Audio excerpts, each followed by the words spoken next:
Do you know what happens inside a maximum security prison at 3 a.m.? I didn't either, until I took that shift. They gave me a badge, a coat, an address, said it was simple. Listen, examine, medicate, but there's something they never told me. In some prisons, and you're not there to heal, you're there to witness. And what I witnessed, there's no medical code for it, no logical explanation. 6 stories, 6 prisons, 6 doctors who stepped where no one should. Texas, Ohio, Louisiana, Nevada, Alabama, New York.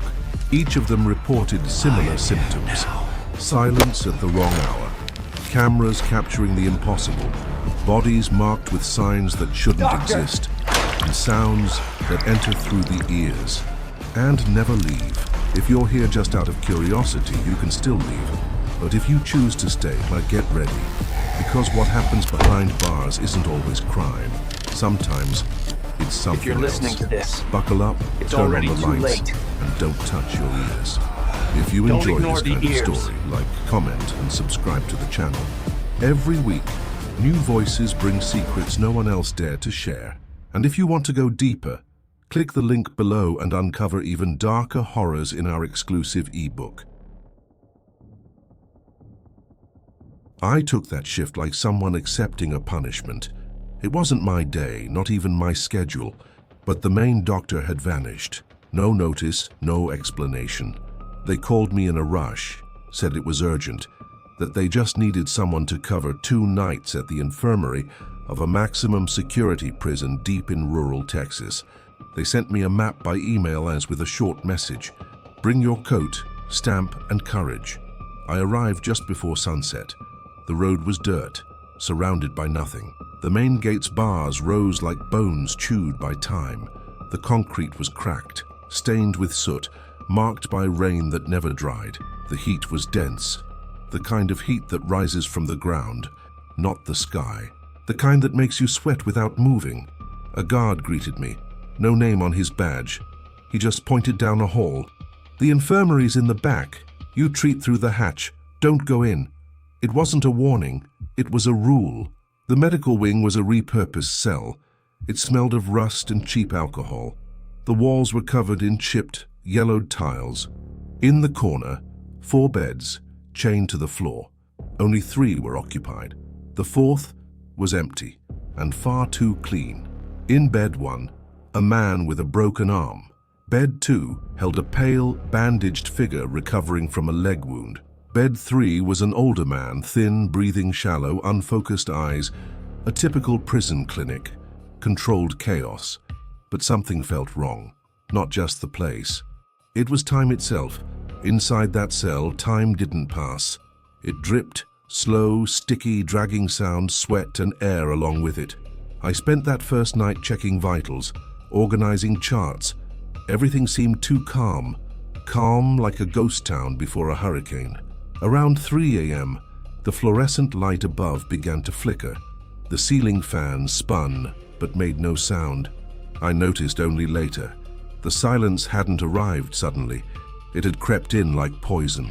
First, the guard's footsteps disappeared, then the distant noises from the cell blocks. Then, nothing. Only my heartbeat, and the faint scratch of my pen on paper. I looked at bed 4, still empty. But the mattress was slightly sunken, as if someone had just gotten up from it. I didn't say anything to anyone that night, told myself it was just fatigue, a trick of the light, a wandering mind. But when I reviewed the previous doctor's report, on the last page, outside the format, unsigned, just one handwritten sentence, "If you must use bed 4, listen carefully first." That chilled me more than any fever or open wound ever could. Because it wasn't a medical note, it was a warning. On the second night, I was already more alert. I don't know if it was that phrase in the report, or just the feeling that lingered after that first dawn. But something was there, something you couldn't see, but could feel. I arrived half an hour early for the shift, checked everything. Meds, charts, lighting. Took the vitals of the inmates, asked about pain, listened to their lungs. Nothing unusual. But the atmosphere carried a weight that wasn't from the heat. It was as if the cell had memory, as if it remembered what had happened inside it. It wasn't until after midnight that one of the inmates spoke. It was the older man in bed 3. He waved me over, subtle, discreet. I waited for the others to fall asleep, then approached the hatch. He spoke quietly, almost in a whisper. "Doctor, if possible, I'd like to switch beds, any one of them." I asked if it was the mattress, if he was in pain, or if it was a bad sleeping position. He hesitated. He didn't meet my eyes. He just said, "It's the noise, doctor. Every night, a scratching sound, right next to me." And he pointed toward the grate that separated his bed from bed 4. I thanked him and made a note. But honestly, at that moment, I chalked it up to confinement. Imaginary noise, paranoia, side effect of being locked in a hot cell too long. Until the next night, when the inmate in bed 2 hacked the post-surgery case, asked the same thing. "Just as a precaution, doc." That was the phrase, precaution. That's when I started noticing the pattern. No one looked at bed 4, no one talked about it. It was as if it were there, and not there. As if the space had been deliberately forgotten. I brought it up with one of the guards. He chuckled, but it was a dry laugh. Short, unfinished. 3 died there, back to back. No warning, no symptoms. Just stopped. He said it staring straight ahead, then turned to me. "Might be coincidence, right? But we don't lie there anymore." After that, I started observing the bed like it was another patient. I noticed the floor around it had different marks, parallel scratches, like something had been dragged across it, not once, repeatedly. The mattress looked newer, yet more sunken than the others. And the most disturbing part, the ceiling fan, which always made a dull hum, would go silent whenever I stared directly at bed 4. It kept spinning, but the sound vanished, like the air itself was absorbing the noise in that corner. On the 4th night, the request I feared most came in. An inmate had been injured in a fight and needed to be admitted, and there was only one bed available, bed 4. He arrived at 10:20 p.m., escorted by 2 guards, minor bleeding, superficial cuts on his face and shoulder, nothing serious, at least not on the outside. They said the fight lasted less than a minute, a shove, an improvised blade, a lot of shouting. Basic triage was done and they brought him straight to me.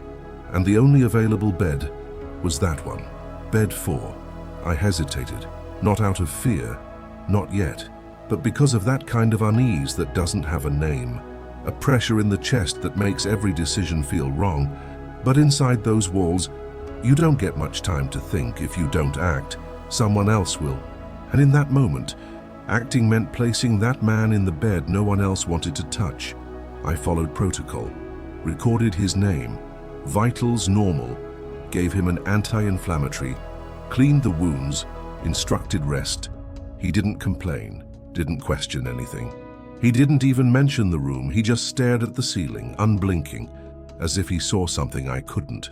I shut the hatch and went to the break room, but sleep never came. I left the radio on low volume, just in case. I laid down, eyes open, waiting for the shift to end. At exactly 4:03 a.m., it began. The infirmary alarm went off. Not the general security alarm. This one was internal from the medical cell. A sharper sound, closer, almost desperate. I ran to the room. The lock was still in place and as usual, but there was resistance, as if something had pushed back from inside. I called the guard. He got there fast. We forced the door together, and when it opened, I knew, before I even looked, that something was wrong. The lights flickered more than usual. The fan was still. The inmate lay on bed 4, but not like before. His body was stiff, tense, arms arched upward, fingers shredded, as if he'd tried to claw through concrete with his bare hands. Along the side rail, where the mattress met the bars, were fresh scratches, deep ones, and something more.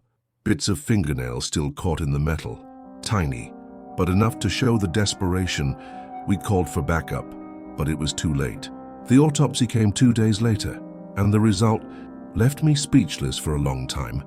internal perforation of the right ear, a small metallic object, irregular, unmarked, lodged deep inside.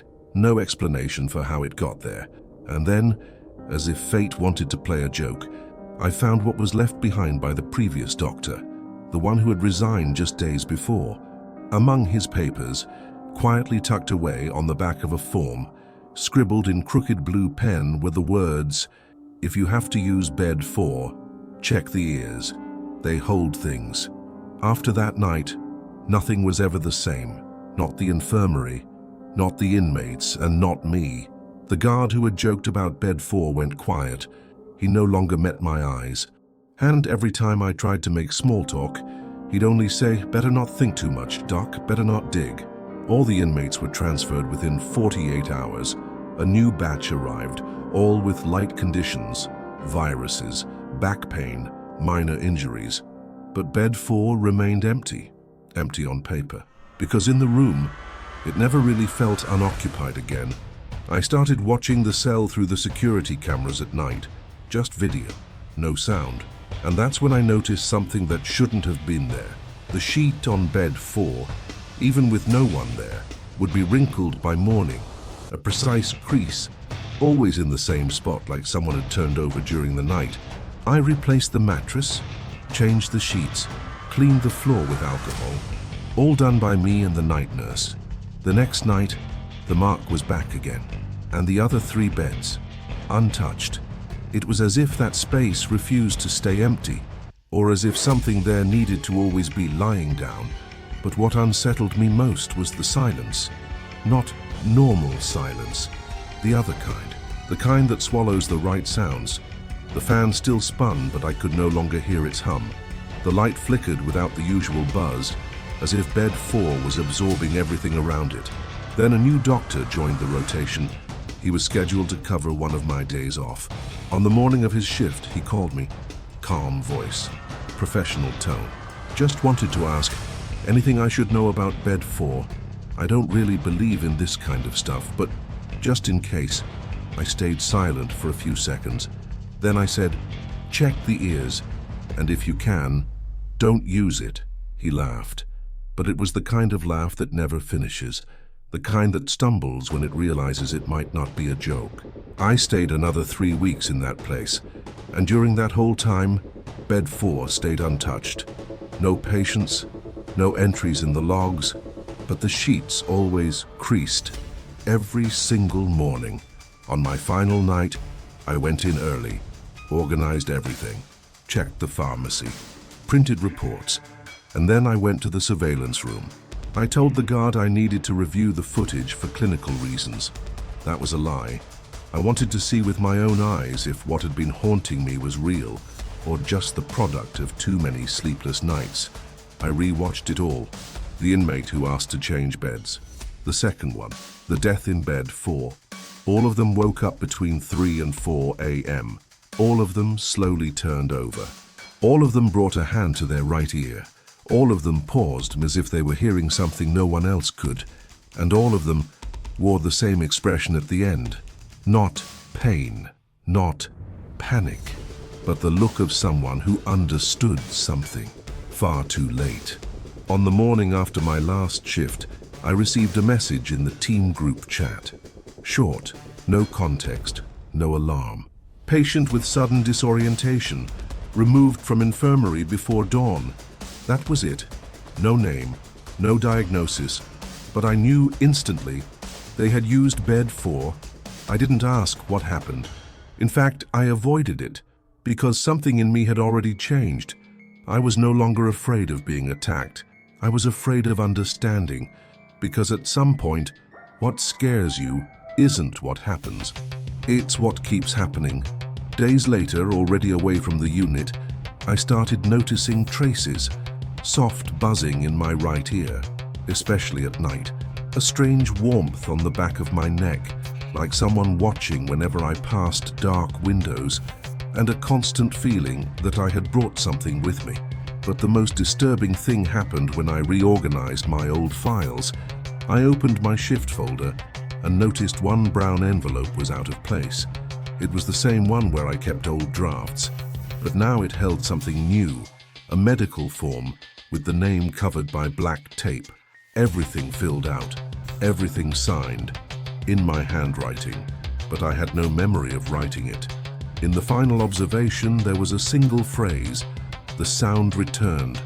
Not for everyone, only for those who already heard it. I stood still for minutes, just staring at those words. It wasn't a threat. It wasn't madness. It was a reminder. Since then, I avoid entering old hospitals. I don't watch security footage. And every time a patient mentions ear pain, I treat them quickly. No questions, no eye contact. Because whatever was left behind in that bed still speaks. And it speaks to those who listened. If you enjoyed this story, click the link below and discover even deeper horrors in our exclusive ebook. It was a heavy night, the kind where the clock refuses to move. Double shift, medical unit, Block 7, Ohio State Maximum Security Penitentiary. It was my third consecutive overnight that week.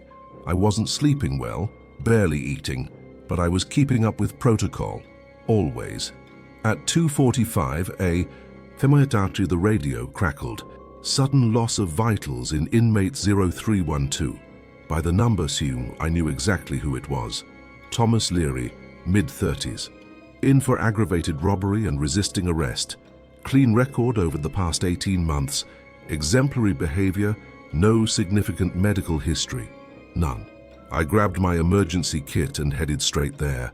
The hallway was too dark for that hour. A red warning light flashed overhead.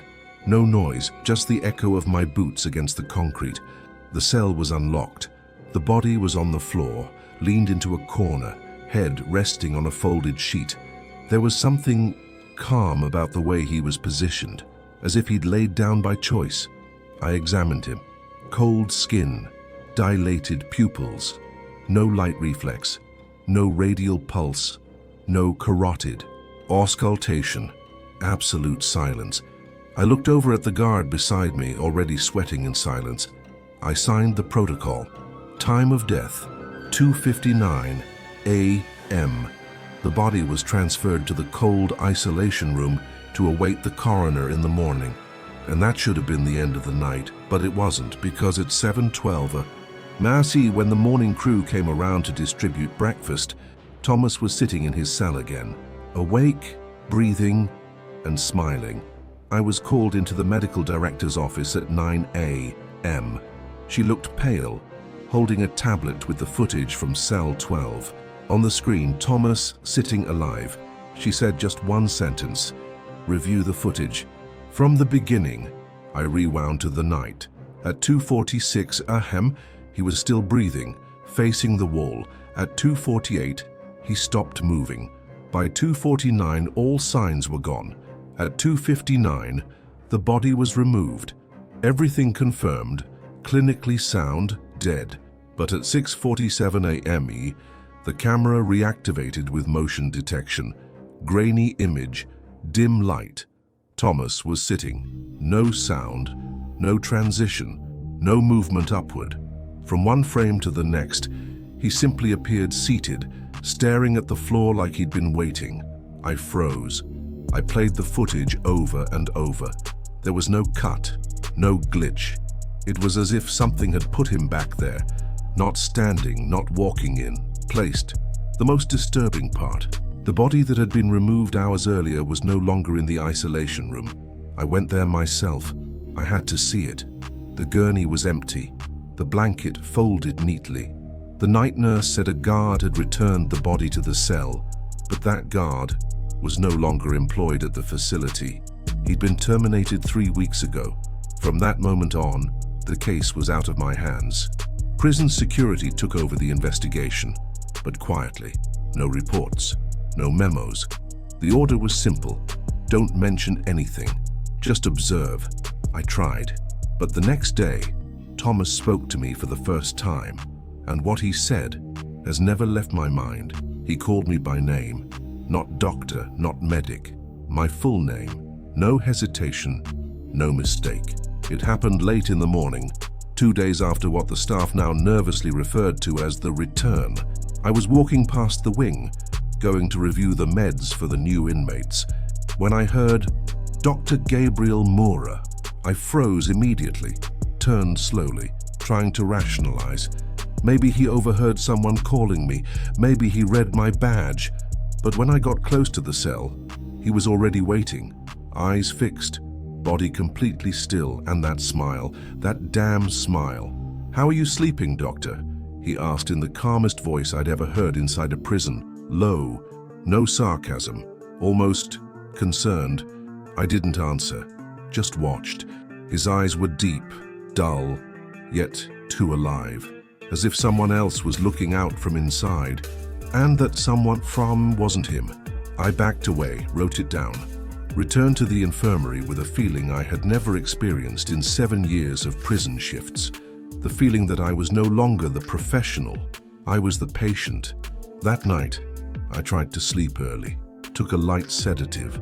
Nothing worked. At 3 a.m, I woke up sitting upright in bed, breathing heavily, while the shift radio played a strange static, like white noise, but shaped into distorted words. I rushed to turn it off, and I swear on everything, that just before the radio shut down, I heard a single phrase. He wasn't the first. On my next shift, I searched the old records. I needed to know if this had happened before, had to use the admin password to access archived files. I found 2 incomplete records, 2 inmates, same symptoms, same cell, same time of death, same hour, and 3 hours later, same return. Both were officially declared dead, but vanished from cold storage. Both reappeared in their cells, and both committed suicide 4 days later. But the detail that destroyed me most was this. In both cases, before their final deaths, they approached the attending doctor and said his full name.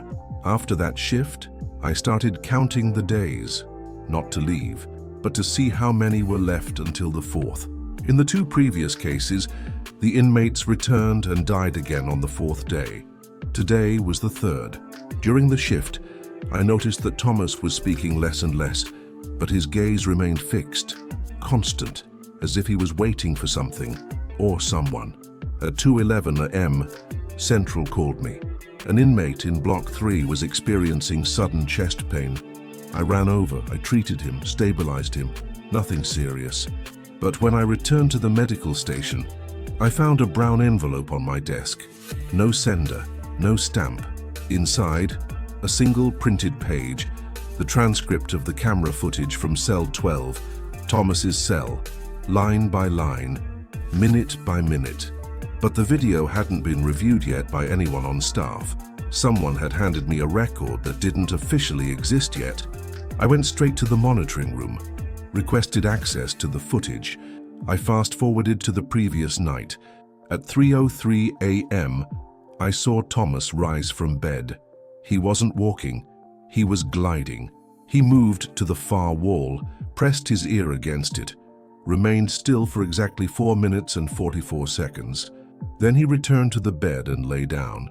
And then he looked directly at the camera for long seconds and smiled.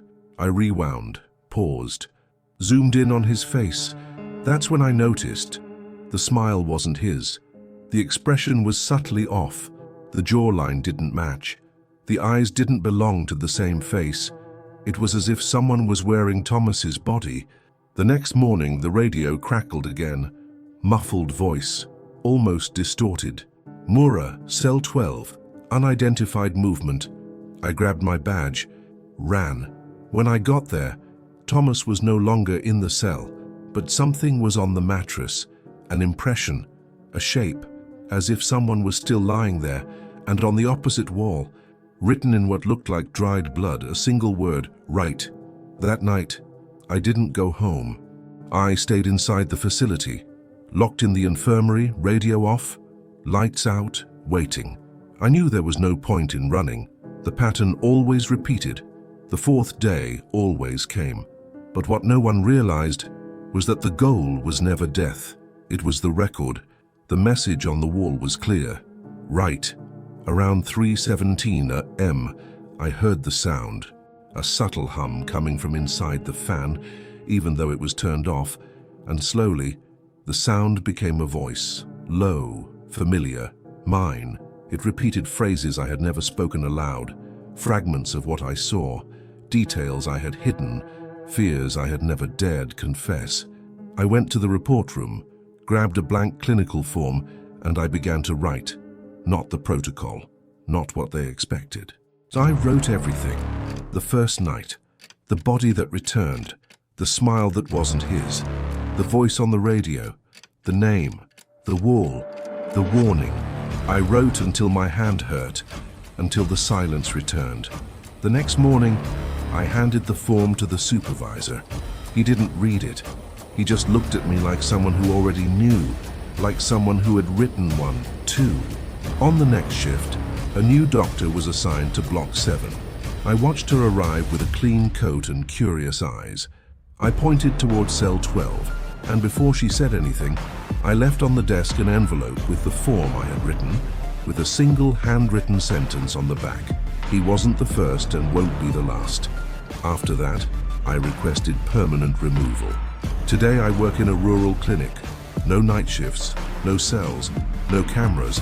But even now, at 3:17 a.m., I wake up with a buzzing in my right ear and with the clear sensation that someone is still watching me, with my own face.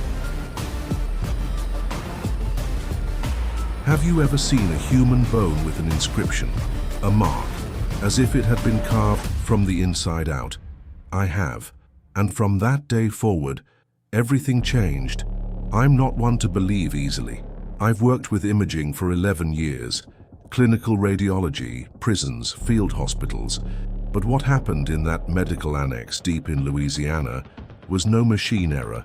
It was a warning no one should have seen, one I tried to ignore, but that etched my name from the inside. It was a muggy Wednesday when the call came in.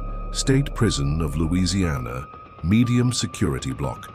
The medical unit was in an isolated wing, a former storage building turned infirmary. The X-ray machine was next to what used to be the cold chamber, a damp, quiet place with the smell of ozone and rust. A new inmate had arrived from the north wing, transferred from solitary. Name, Harold R. Bell. Age, 46. Reason for triage, persistent chest pain. No medical history. Request, routine X-ray. He entered silently, but looked at me with a calmness that froze me. The kind of gaze that doesn't feel pain, but watches yours. The technician prepped the machine. The image came up almost instantly. First surprise, the sternum showed a dense shadow, but it had shape. Not a tumor, not a fracture, something symmetrical. I zoomed in on the monitor. Inside the thoracic region, directly over the heart bone, there was a mark, like a letter or a symbol, as if someone had engraved an inscription inside the rib cage, but the density matched bone. It wasn't inserted, it had formed with it. I turned to Harold. He was still staring, unmoving, as if he already knew. I made a copy of the image, but when I tried to archive it in the prison system, his file didn't exist. I searched the name, the cell, the ID number. Nothing. It was as if he had never checked in. The next morning, I returned to my shift early. The image from the X-ray wouldn't leave my mind.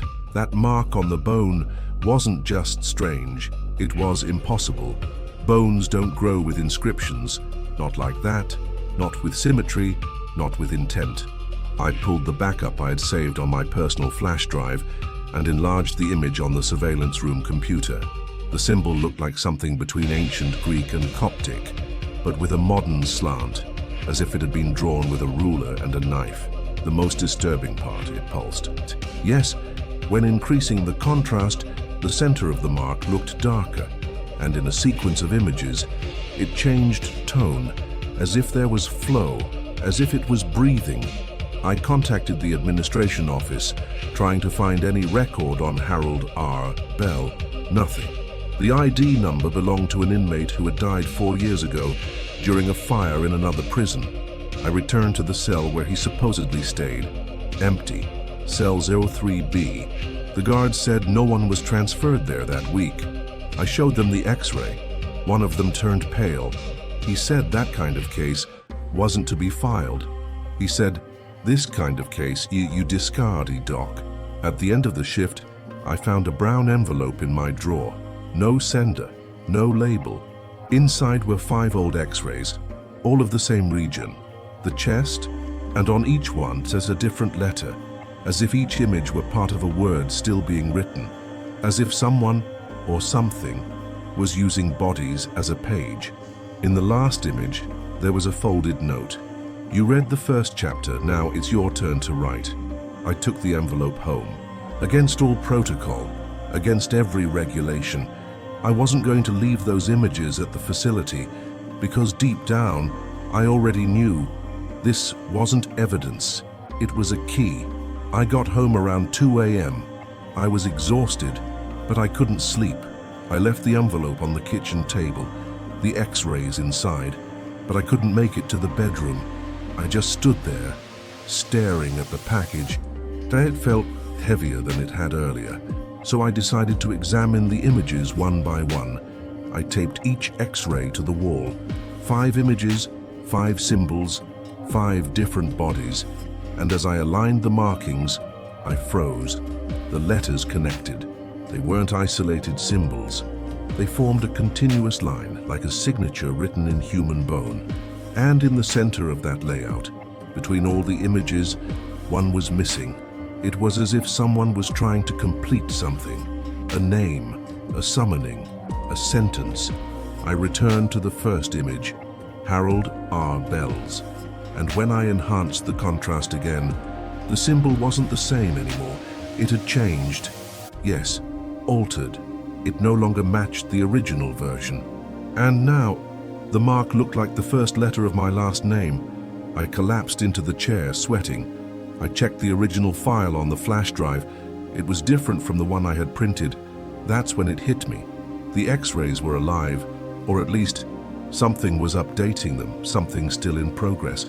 The next morning, my name appeared in the prison system, but not as a doctor, as a patient. The first thing I did was call the IT department. I asked them to check the system, told them there was an error in the database, but they replied bluntly, "There's no error, doctor. Your file was added with administrative access." The file, it was there. Full name, date of birth, reason for admission, neurological evaluation. I never wrote that. Slowly, the environment began to respond to the glitch. Some guards started ignoring me. The nursing staff treated me with excessive care, as if I were a clinical time bomb. On the 3rd night of my shift, I felt something strange at my fingertips. Tingling, a faint numbness slowly crawling up my arm. I checked the x-rays again on the computer screen. Now every single one had my birth date in the bottom right corner. It was as if every previous body had been a draft, and I, the final version. Then came the first sound. Not from the fan, not from the cell, but from inside my own body. An internal noise, a rhythmic click from my chest. I ran to the infirmary, grabbed a stethoscope, took off my coat and listened. Yes, there it was. Tack, tack, tack. A dry, metallic sound inside me. I went to the bathroom, flipped on the fluorescent light, looked in the mirror. My eyes were bloodshot, but what made me stumble backward was the reflection of my own name, scratched into the mirror, backwards. And below it, one word written in what looked like dried blood, ready. The next morning, the envelope had vanished from my house. I tore the place apart. Drawers, files, shelves, nothing. But there was a new detail, an X-ray taped to the outside of my front door. No name, no date, only a skull. Mine. There was no doubt anymore. Someone had taken an image of me while I slept. Or worse, while I was awake and didn't notice. The symbol was now complete. Concentric circles, straight lines, curves like claws, and at its center, a black dot, like a closed eye. I received an anonymous call that same day. A deep, distorted voice said only, "If the image is with you, then so is he." They hung up. That night, All the lights in my house began to flicker, but not in sync. It was as if the entire room was trying to imitate my heartbeat. I went down to the basement with a flashlight, and there, on the floor, I found the one thing that could still break me. My own lab coat, hanging from a mirror. The fabric was trembling, even without wind. Behind the coat, written on the glass in something viscous, was a sentence, "Now you are the film." Since then, I haven't slept, not because I'm afraid, but because I know that every time I close my eyes, something watches me from within, from my own body, as if I had been used to reveal something greater. And every time I pass by a clinic, I hear that metallic sound again. Tack, tack, tack, as if some machine is still playing my image, not to heal, but to continue the ritual.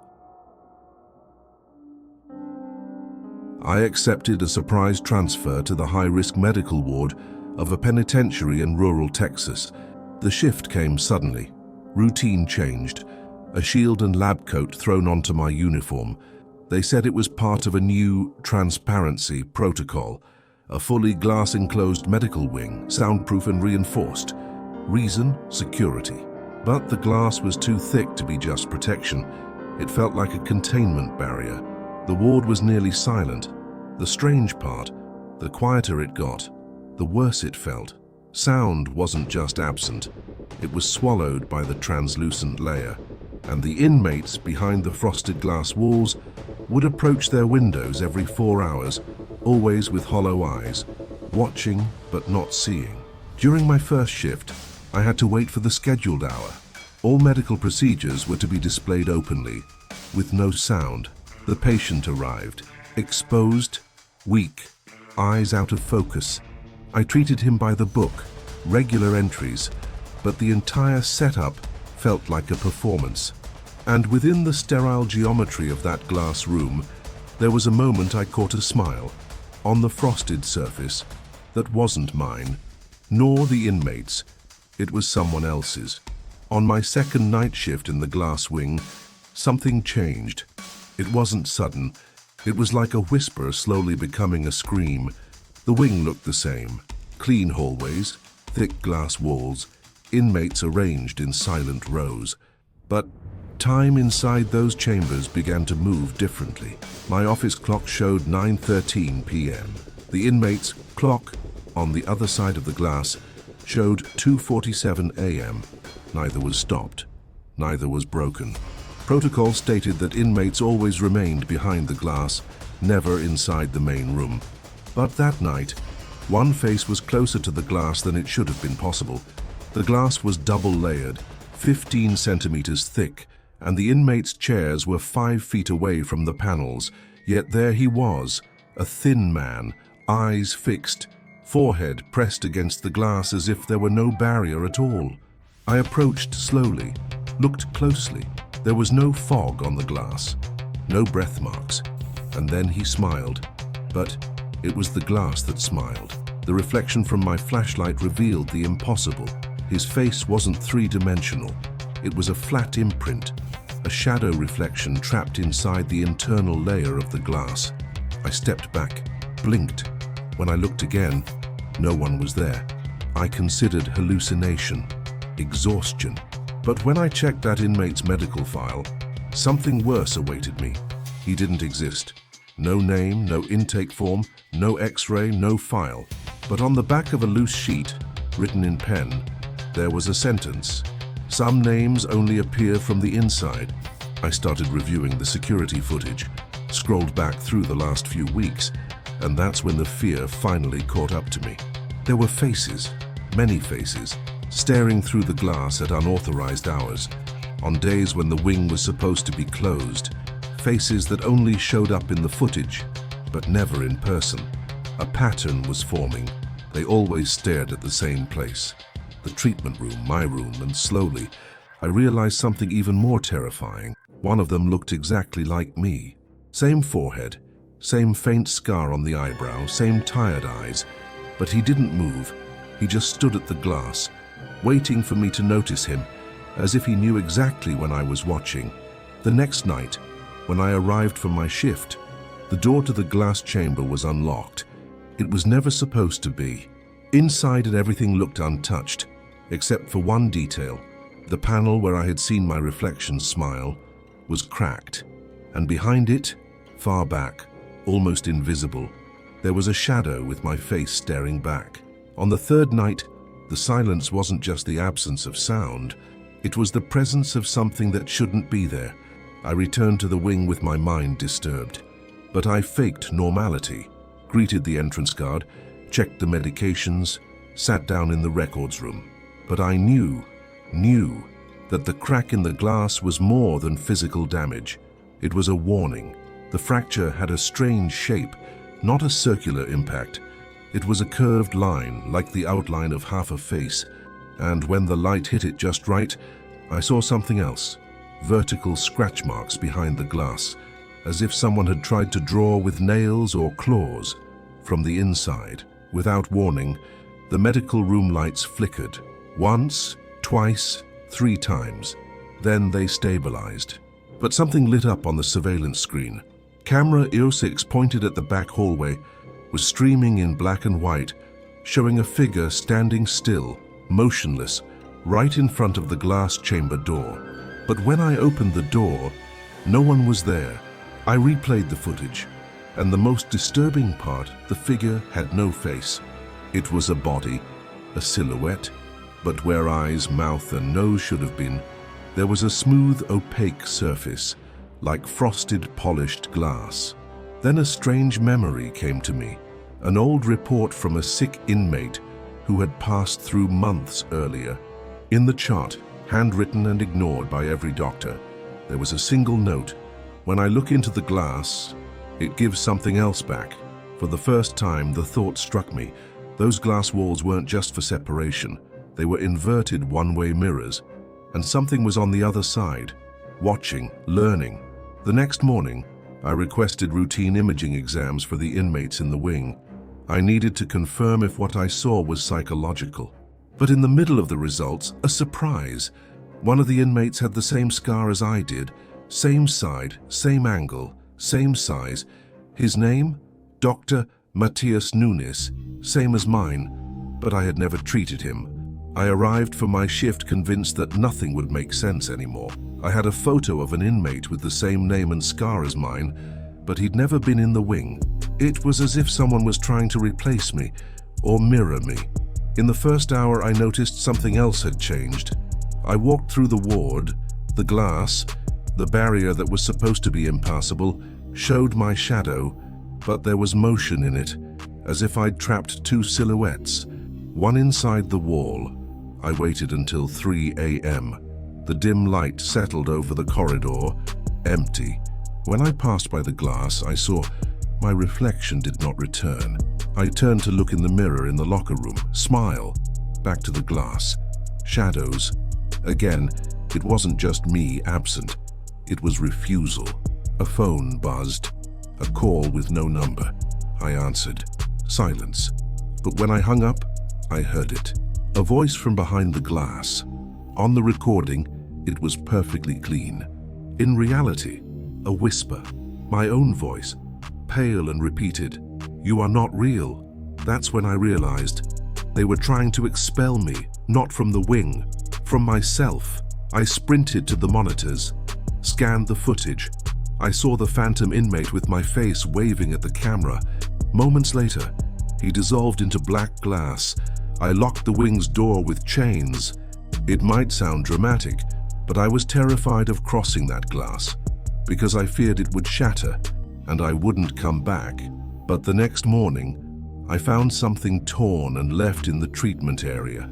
A crumpled piece of paper with 3 nearly imperceptible words, as though scratched in, "Choose the reflection," and they left me trapped in the place where only the image reflects. The silence in the wing was heavy, as weighty as the glass that separated me from everyone else. In a way, it all seemed as normal as possible for a place that had already rejected me. It was my last shift in that sector. I requested a transfer, said the protocol was overwhelming. They nodded without meeting my eyes. But in that corridor of glass, nothing ends simply. I entered the main room, clutching the medical file. the dossier of the fake Dr. Mateus Nunes. I sat down, took a deep breath, and I saw it. At the edge of my vision, someone moved. Not an inmate. It was my reflection, or what was left of it. He glided across the corridor in slow motion. The flickering fluorescent light lit him just enough to see it was real. My heart recognized it before my eyes. He approached the glass partition and stared at me. The skin looked mine, the face seemingly mine, but the eyes were not. They were empty, black, as if the soul had been sanded away, leaving only the shell. I did something I still regret. I stood up and touched the cold surface from 15 centimeters away, and he did the same. We almost touched the same spot, the forehead, but his skin didn't tremble, and he smiled, not with lips, but with the void in those sockets. A faceless smile. The light burst out, flickered, shut off, came back. He was gone. I walked to the door. It was open. I froze. A guard walked in and asked if I was all right. I pretended I was, trembling, restrained, steady voice. But I knew that the final visit wasn't from him. It was from me. The next morning, my transfer was logged in the system. But beneath my name, a single line was typed, "Have a safe trip." At last. And I understood. He didn't want to expel me. He wanted to replace me. And he did it with a gaze. Now I work in a regular clinic. No glass, no reflections. But sometimes, when I pass by mirrors, in hallways, in store windows, I feel someone watching from the other side. And for a moment, I wonder who is looking back at me. They say the desert has memory, a dry, abrasive memory that doesn't fade with time but hides beneath layers of silence. It was into that kind of place I was sent, without much explanation. The message was brief. Night shift, Unit D9, Nevada. The road that led to the penitentiary seemed built to be forgotten. A narrow strip of cracked asphalt, no lighting, surrounded by a motionless horizon, no trees, no sounds, only the distant whisper of a land that never forgives. I arrived around 6:30 p.m., with the sun still burning the ground. The checkpoint looked abandoned, except for one guard who handed me a gray badge without a name or number. "You're just covering tonight, Doc. Everything else has already been handled." But something in his tone felt more like a premature farewell than a formality, almost like an apology in disguise. The entrance to Block D9 was separated from the rest of the prison, as if they'd chosen to isolate it not for safety, but out of a primal instinct for preservation. The stairs that led to the medical sector were narrow, poorly lit and damp, despite the heat. The walls were covered in layers of old paint, stained with rust, water damage, and something that looked suspiciously like long-forgotten claw marks. The officer escorting me said nothing until we reached a heavy metal door where he paused. He turned and muttered without meeting my eyes, "Don't answer any calls after 2 a.m., even if someone rings the intercom. Just don't." I tried to ask why, but he was already walking away. The clinic was small and suffocating. A single plastic chair, a worn examination table, and a metal cabinet that wouldn't fully lock. On the wall, an ancient intercom constantly buzzing with static. In the ceiling corner, a rotating security camera that seemed to follow your movement, though I was told it hadn't recorded anything since last year. The first hours passed without incident. At 12:11 a.m., I saw an inmate complaining of numb fingers. At 12:47 a.m., another one with a headache and blurry vision. Nothing critical, all routine, and yet something in that space kept my body on alert, as if the very concrete beneath my feet was pulsing with a different frequency, one my nervous system recognized without understanding. Then, at 1:53 a.m., the intercom buzzed. The sound cracked through the silence like a whip, so sudden that I dropped my pen.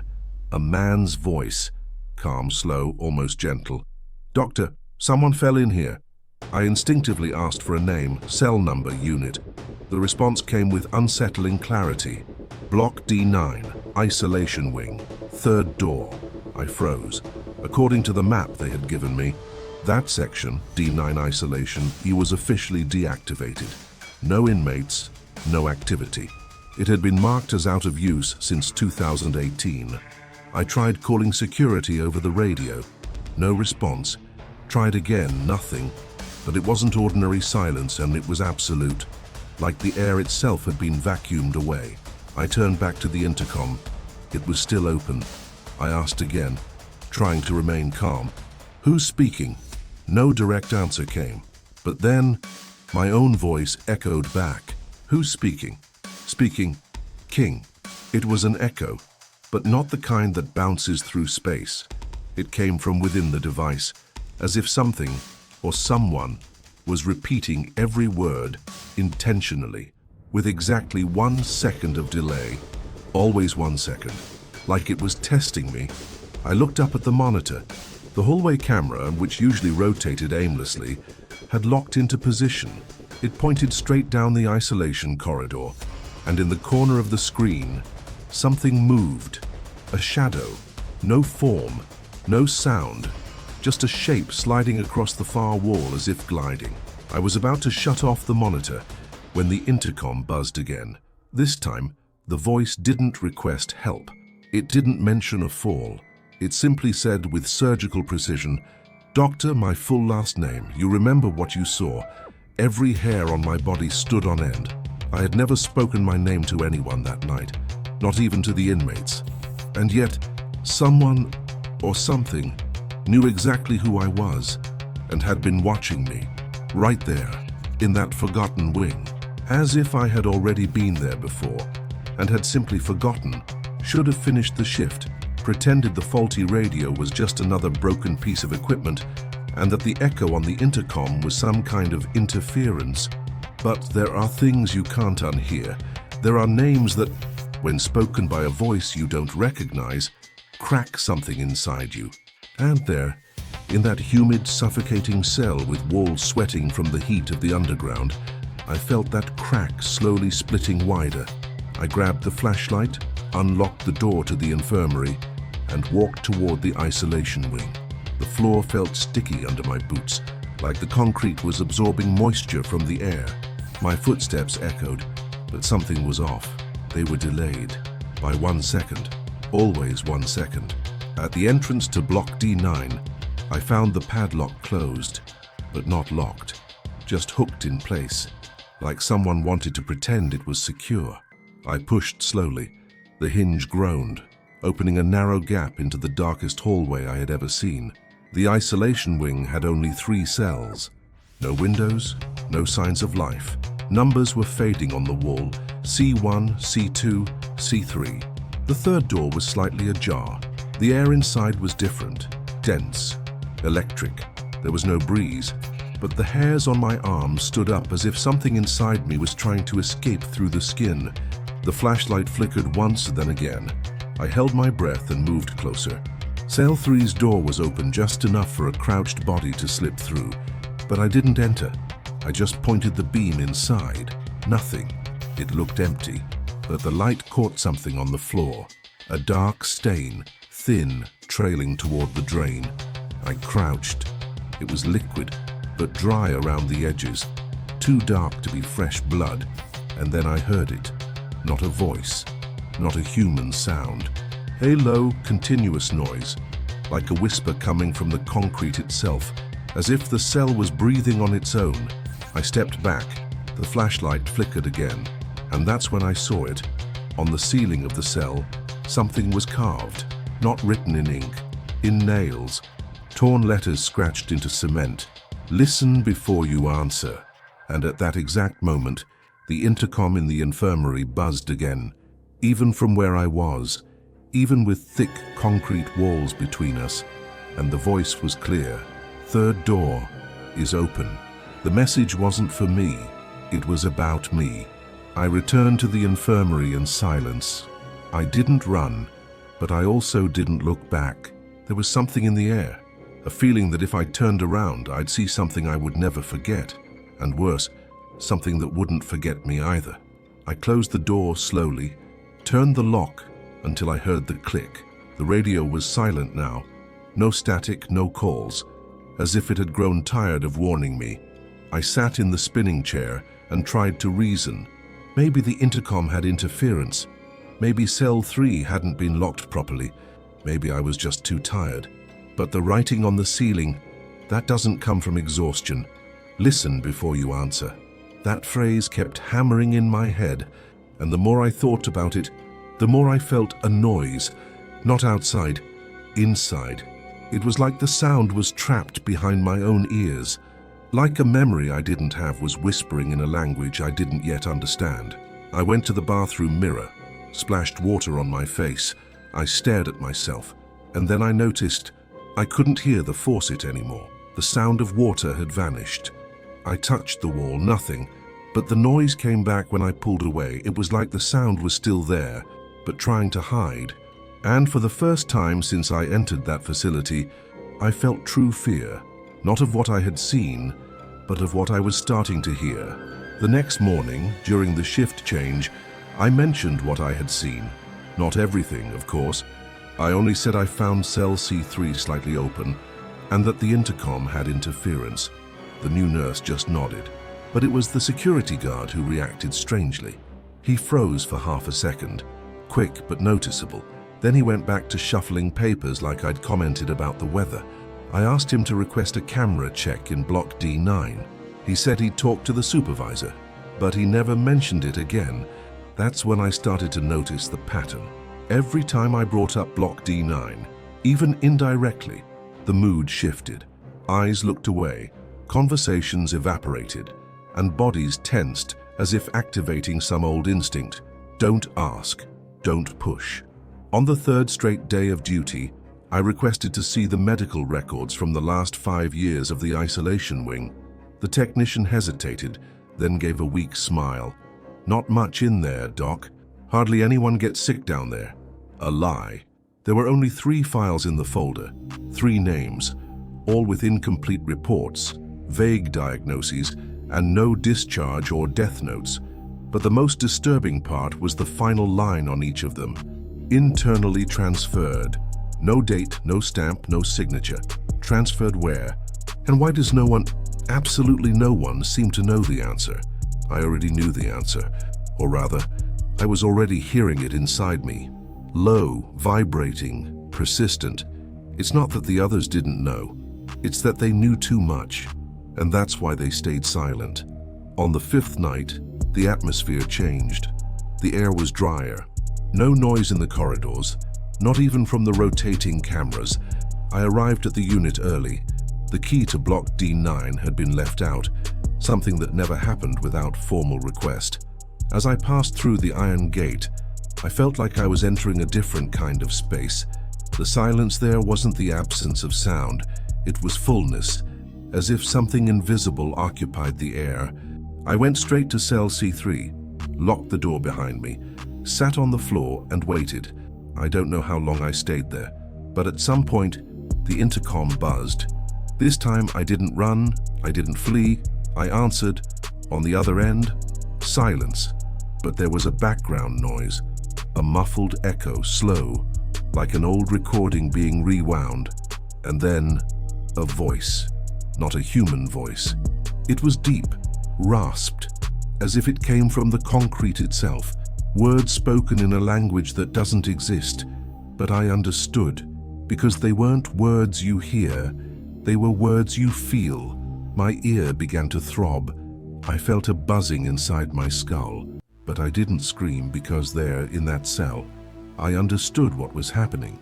The block wasn't a wing, it was a receiver, a resonance chamber made of stone and bones. Those who sat there listened, those who listened responded, and those who responded disappeared. At the end of the night, I woke up outside the cell. I was lying on the infirmary stretcher. No memory of how I got there.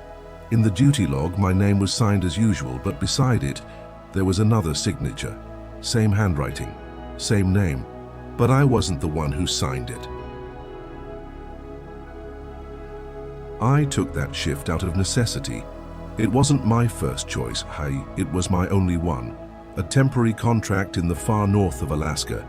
at an underground penitentiary hospital housing inmates classified as non-communicative. The name of the place was Tanarak Federal Medical Base, but the staff only called it the Bottom. To get there, you had to go down in an industrial elevator, sealed with double steel doors. Outside, only snow and silence.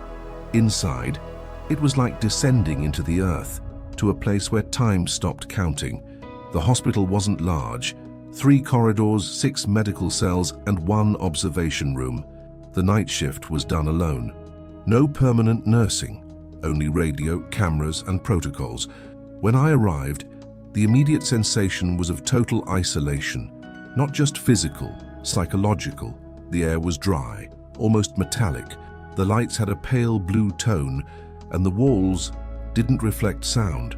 It was as if the very architecture had been designed to suppress any noise, any scream. The first report listed 4 inmates under observation, all for vague reasons: nighttime agitation, sudden delirium, self-mutilation without apparent cause. The guard who accompanied me down to the base only said one thing before ascending again: "If you hear noise after 2, don't open the door, even if it says your name." I laughed. He didn't. And that first night, as I made my rounds, I understood what he meant. Because at 2:17 a.m., with everything in absolute silence, someone whispered my name. Not over the radio, not through the intercom. In my left ear. The next morning, I tried to rationalize what I had heard. Maybe it was the sound of air moving through the pipes, or auditory fatigue after hours of absolute silence. But I couldn't shake the sensation, the warmth of breath in my left ear. I reviewed the ward logs. 4 active inmates, all housed between cells C1 and C4. No entries or exits during the night. When I went to the observation room to check the recordings, I found the system frozen. Screen locked at 2:16 FOIM. No frames after that. I requested tech support via radio, but the response came back automated. System will reboot at 6 p.m. Await next shift. In other words, I was alone with a surveillance failure and a sound that shouldn't exist. On the second night, as a precaution, I brought a small analog recorder. No digital devices. Nothing that could be altered. I hid it in the exam room, recording on tape, while I made my rounds through the cells. At 2:08 a.m., I heard it again. This time it wasn't my name. It was a phrase, low, dragging, as if someone was speaking through thick liquid. "He is waking up." I looked at all the monitors, nothing unusual. But when I entered observation cell C3, I found the inmate curled into a fetal position, shaking. On the wall behind him, scratched in with fingernails, something was written: "Do not take the red elevator." There was only one elevator in the unit, gray, for freight. But in the printed structural blueprint, stored in the security room, there was an old annotation.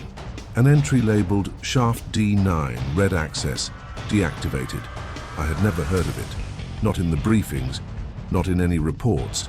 But now, I knew it was there, waiting. On the next shift, I arrived an hour early. I screened the inmates, reviewed the medications, updated the reports, all on autopilot. But my mind was stuck on one specific point on the map: Shaft D9, red access. The facility blueprint showed a deactivated corridor behind the supply wing.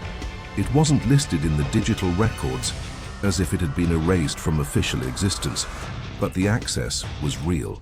Behind a metal cabinet locked with 2 layers of padlocks, I found an old, rusted door, and behind it, a damp tunnel led to a rectangular, unmarked room. In the center, covered by a tarp, there it was, the red elevator. The metal was dull with dark rust stains, and an analog panel with indicators ranging from floor 1 to floor 9. But only 2 buttons worked, 1 and 6. I touched the door. The steel was cold, but not a normal cold. It felt like it had been drained from somewhere else. That night, the radio crackled at 2:04 a.m. A voice that didn't belong to any guard, and it didn't repeat. Just a single sentence: "He's descending again." I ran back to the exam room. grabbed the recorder, and rushed to the red elevator room.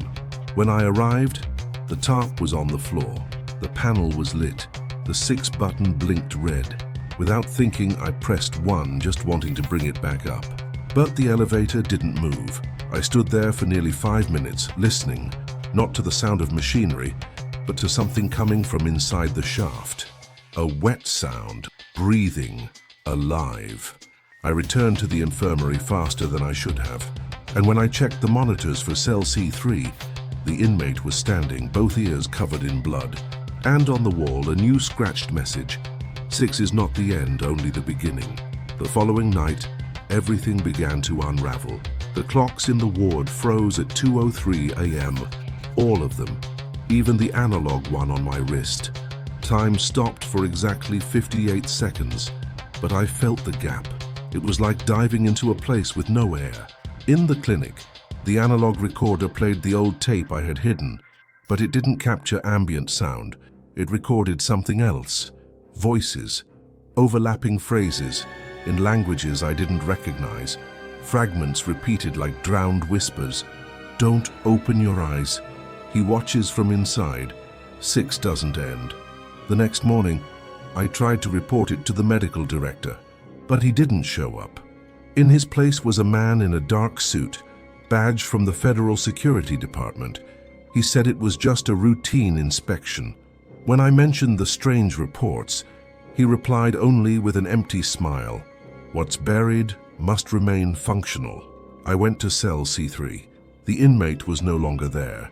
They said he had been transferred, fired, but there was no record in the system. In his place, another prisoner, a quiet man, eyes wide open, staring at the ceiling, and on the ceiling above the bed, the words, "He went up." That night, I made the decision I'd been avoiding from the start.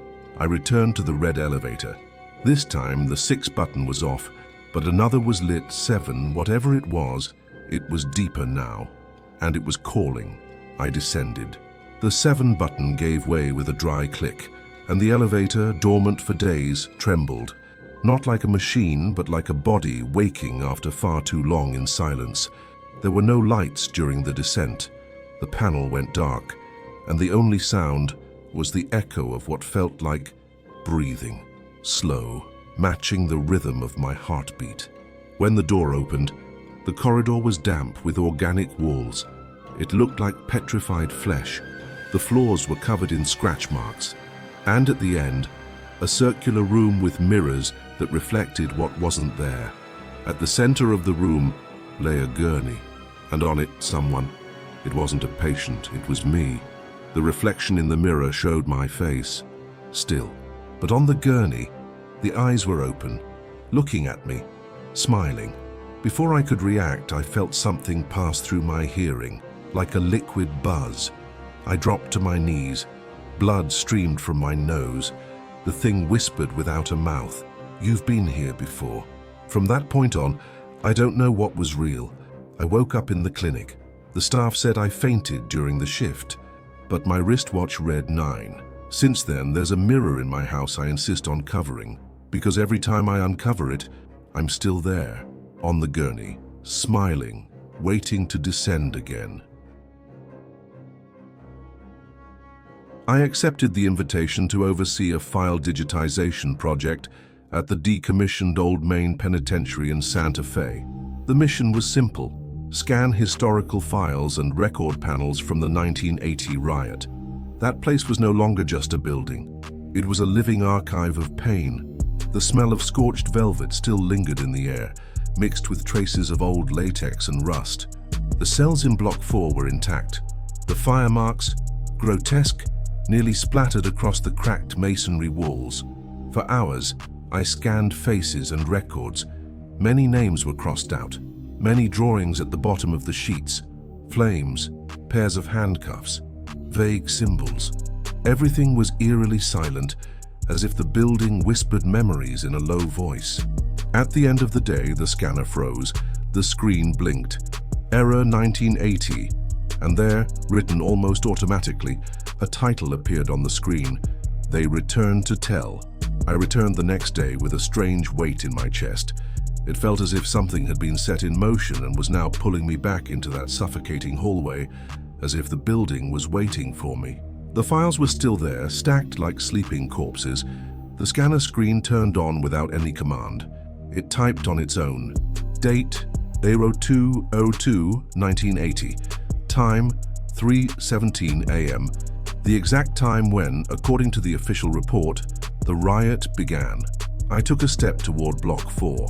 The ceiling lights flickered in sequence, matching my steps. It was as if the building were blinking at me. The cells were open. Even though the penitentiary had been decommissioned for decades, the beds, still with old mattresses, had scorched handprints on the cracked vinyl, and at the back of cell 33, I saw something that shouldn't have been there. A recent file, clean, carefully placed on the mattress. I picked up the paper with gloves. Name, Rafael M. Nunez. Occupation, contracted archivist. It was my name. It was my job. It was my file. And on the back, written in rushed handwriting, "You are being scanned now." I turned around. The corridor was empty, but then the sound began. A dragging of metal, coming from the wing that was sealed off after the massacre. That which should no longer exist was walking again. I tried to rationalize it. Maybe someone was playing a joke on me, a former employee with a morbid sense of humor. But every step I took toward the west corridor, the one most affected during the riot, felt like it was pulling my mind into a place you don't return from the same. The wing was in ruins. The walls had dark stains, as if time itself had bled onto them. On the floor, there were circular marks, as if chains had been dragged recently. I stopped in front of cell 42. The number was nearly faded, but still visible. According to the records, one of the riot's leaders had been burned alive there, locked in by his own comrades after a betrayal. Inside, a faint, almost imperceptible sound vibrated through the walls. Cling, cling, like metal striking metal, but with rhythm, as if marking time. I approached the bars, and at that moment, my phone camera turned on by itself. It captured an image in black and white, my silhouette, and in the background, behind me, another short, hunched, with clenched fists, bound by invisible chains. I spun around. Nothing, just echo and stale air. But the file on my phone was still there. Saved image with an automatic name. Shackle Echo 03 Howard 17. The same time as everything. That prison does not forget. The next morning, I returned determined to finish the project. I would scan the remaining files and leave that place behind. But something in the air had changed, a heavier oppression, as if the building knew I wanted to leave. The scanner had been moved. It was now close to the old isolation room, which, according to the map, was never supposed to have been reopened. On top of the machine, there was a single sheet of paper, written in red pen, "Return at 3:17. I ignored it. I continued working. I scanned files, dates, medical records of the dead and living. But the images began to overlap on the screen. Faces appeared where no faces should be. Shadows over old files. The software flagged errors, but the files were saved anyway, with names I hadn't typed. Around 3 p.m., the room's light flickered, and then went out completely. I tried to leave, but the door was locked from the inside. I used my phone's flashlight and noticed something that froze me. On the wall beside me, where there had only been concrete, now there was a mirror, but it didn't reflect my body. It reflected cell 42, and inside it, myself, being pulled in. The flashlight died for 2 seconds. When it came back on, the mirror was gone. But on the scanner's screen, the image remained. Me locked inside is staring back at myself with the look of someone who never left. On the night of my last day at Old Main Prison, the sky was clear, but it felt like a storm was brewing. I returned to wipe the data from the computer, properly archive everything, and close the contract. But when I arrived, the hallway lights were on, even though the power was supposedly shut off. The scanner, turned off since the day before, was blinking on its own. As I approached, I saw a new document being printed, No computer was on, no cable connected. The paper came out slowly, as if it resisted leaving. It was a medical file. Patient, Rafael M. Nunez. Diagnosis, forced internment. Reason, persistent denial of presence. Signature, illegible. Date, 02/02/1980, 3:17 a.m. It was as if the system had admitted me as an inmate. The sound returned, dragging shackles, muffled groans, and the clanging of bars locking shut. I ran to leave, but the main wing door was sealed. The emergency radio didn't work. Only the sound of a distant intercom repeated in a low, metallic voice. Patient Raphael, please return to the block. The security monitors showed all the cells, empty, except one, cell 42. I was there, sitting, looking up, with a badge on my chest. And behind me, someone was standing, faceless, with their hands on my shoulder. I closed my eyes and took a deep breath. When I opened them, everything was dark. I was lying on the floor of the scanning room. The scanner was off. No visible files. But when I got home, I noticed something. The badge was in my pocket, and on it, my name, Rafael M. Nunez, was gone. It now read, Inmate 1983 17M. Since then, whenever someone asks what happened at Old Main, I just say it was a technical glitch. But every night, at 3:17 a.m., I wake up to the sound of chains dragging in the hallway outside my apartment, and I know I'm still there. I never went back to New Mexico. I never even got close to a prison again. But there are nights when I wake up drenched in sweat, haunted by the echo of a metallic voice calling me by a name that is no longer mine. Inmate 1980, report to Block 4. The chains I hear aren't in the hallways anymore. They're inside me. Every document I scanned in that place carried more than ink and paper. It carried memories that refused to be forgotten. It carried presences that were never released. And if you think this is just a story, look again. Maybe you're watching this video at 3:17 a.m. If you are, take a look down the nearest hallway and listen. You might not be alone. 7 doctors, 7 U.S. states, 7 prisons where medicine didn't heal. It only documented the horror. You heard the accounts of those who entered thinking they would save lives and left not knowing if they were still human. In Nevada, a sound that never stopped. In Louisiana, a cell that burned without fire. In North Carolina, bodies that breathed after death. In Texas, medical records that changed on their own. In Alaska, voices buried beneath the snow. In New Mexico, files that wanted to be remembered. And in Georgia, a medical shift that never truly ended. These stories are not just horror, they're a warning, fragments of a system that was never meant to be fair. If you made it this far, something in you wants to go deeper, wants to see what lies behind the cell, behind the badge, behind the silence. In the pinned comments, you'll find the link to our digital ebook, Shifts That Never End, True Horror Stories from Inside Prisons. A dive into accounts based on investigations, forgotten reports, and confessions never officially recorded. But be careful, some of these cases remain open. Some names are still on the board, and maybe the next shift is reserved for you.